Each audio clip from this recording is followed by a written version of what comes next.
Hello mga ka-friendship. Diyos ko, alas 9 na lang. Ay, mag-alas 10 na. Sabi ko, tagal ng asawa ko. Kaya minsan ayokong kasama siya. Nai-stress lang ako. Hote mo, hindi ko pa siya kasunod.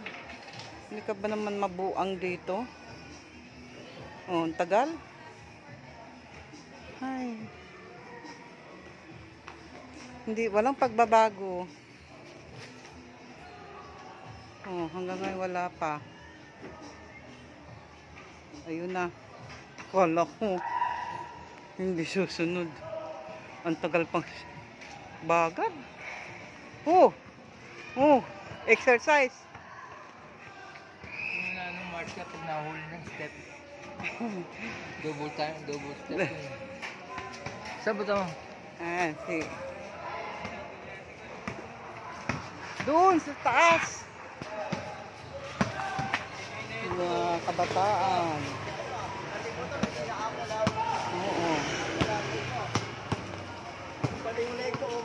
Saan mo? Ayun, sa likod mo. Sakay na kayo. Kaya nga. Sakay na kayo?